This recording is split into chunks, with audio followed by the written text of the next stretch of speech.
আজও যানজটের নাকাল কুমিল্লা। ঢাকা চট্টগ্রাম মহাসড়কের কুমিল্লা অংশে রামতলী এলাকার চর থেকে পদুয়ার বাজার বেলতলে পর্যন্ত 12 কিলোমিটার দীর্ঘ যানজটের সৃষ্টি হয়েছে। সকাল থেকে মহাসড়কের যানবাহনে ধীর গতি ছিল, বেড়া বাড়ার সাথে সাথে তা দীর্ঘ যানজটের রূপ নেয়।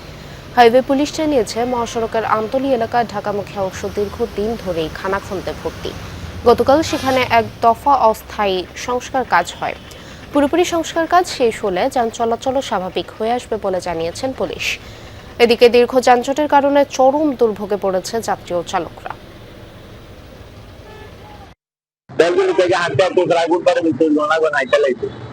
আবার যাবো ক্যান্টনমেন্ট, গাড়ি দিয়ে ভাই পেয়েছি না। কালকে জ্যাম ছিল, কালকে গাড়ি থাকতে যাচ্ছিলাম চট্টগ্রাম, আসি নাই। তো আজকে সকালবেলা বড় বড় রওনা দিচ্ছি, এখন বেলতুলি থেকে এখন জাম করে দিচ্ছি। এখন আল্লাহ জানে কখন ক্যান্টনমেন্ট পার হবো। আজকে দুদিন যাবো যাত্রীদেরও ভোগান্তি, আমাদেরও ভোগান্তি। ব্যস্ত রেখে যাত্রী যেতেছে, ইনকাম তো নাই। দর্শক, এ বিষয়ে আরো জানাতে যুক্ত হচ্ছেন সহকর্মী খোকন চৌধুরী। খোকন, কাল থেকেই তো ভয়াবহ যানজট, আজ কি ভোগান্তি কমার কোনো সম্ভাবনা আছে এবং হাইওয়ে পুলিশ এ ব্যাপারে কি বলছেন? পূর্বে যেই কথাটি আপনি বলছিলেন যে আসলে গতকাল থেকেই যে যানজটের শুরু, গতকাল ভোর থেকে এখন পর্যন্ত কিন্তু বিষয়টি অব্যাহত রয়েছে এবং আসলে এই যানজট কখন নাগাদ শেষ হবে এটি কিন্তু আসলে কেউ নিশ্চিত করে বলতে পারছেন না। কারণ আমরা হাইওয়ে পুলিশের সঙ্গেও কথা বলে যেটি জেনেছি, আসলে মূল যেই কারণ যে আমতলীর যেই জায়গাটি আসলে গতকাল অস্থায়ী সামান্য সংস্কার করা হয়েছে, এই জায়গাটিতে এসেই কিন্তু গাড়ি থেমে যায় এবং থেমে যাওয়ার ফলেই কিন্তু এই যে দীর্ঘ যানজটের সৃষ্টি।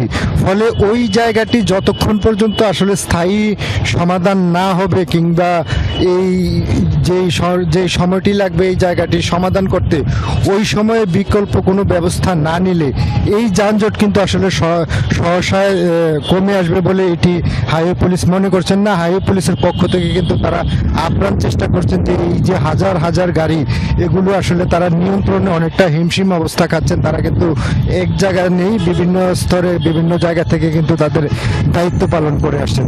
তবে সকাল থেকে আমরা যেই জায়গা, বিশেষ করে এখন আমরা রয়েছি কোটবাড়ি এলাকায়, আমার এখান থেকে কিন্তু যে ঘটনাস্থল যেখান থেকে শুরু হয় যে যানজটের, এটি কিন্তু আরো 7.5 কিলোমিটার দূরে। এখন পর্যন্ত কিন্তু আমরা সড়ক ও জনপদের কাউকেই দেখিনি। এই বিষয়ে আমরা ফোনেও চেষ্টা করেছিলাম তাদের সঙ্গে কথা বলার জন্য, আসলে তারা এই বিষয়টি নিয়ে আসলে কি ধরনের উদ্যোগ নিতে যাচ্ছেন বা নিচ্ছেন এই বিষয়টিও কিন্তু আসলে আমরা নিশ্চিত হতে পারছি না। তাদের পক্ষ থেকে কিন্তু কোনো ধরনের কথাই বলা হচ্ছে না এবং ফোনও ধরছে না। ফলে একটি ইয়ের মধ্যেই রয়েছে যে আসলে এই সমস্যার সমাধান কখন নাগাদ হবে এটি নিয়ে কিন্তু সবাই শঙ্কিত। বিশেষ করে এই সড়কে যারা চলাচল করেন, যারা চালক রয়েছেন কিংবা যাত্রী রয়েছেন, তারা কিন্তু আসলে ক্ষুব্ধ প্রতিক্রিয়া ব্যক্ত করেছেন। অনেকেই কিন্তু আসলে বিদেশগামী যাত্রী রয়েছেন যারা এয়ারপোর্টের দিকে যাবেন, তারাও কিন্তু আসলে একটি আশঙ্কার মধ্যে রয়েছেন আসলে কখন নাগাদ এই জায়গাটি ছেড়ে যেতে পারবেন। এই অল্প কিছু জায়গা ছেড়ে যেতেই কিন্তু 10 থেকে 12 কিলোমিটার জায়গা যেতে কিন্তু 4 থেকে 5 ঘন্টা লেগে যাচ্ছে। ফলে আসলে মানুষের দুর্ভোগ কিন্তু সময়ের সঙ্গে সঙ্গে পাল্লা দিয়ে বাড়ছে।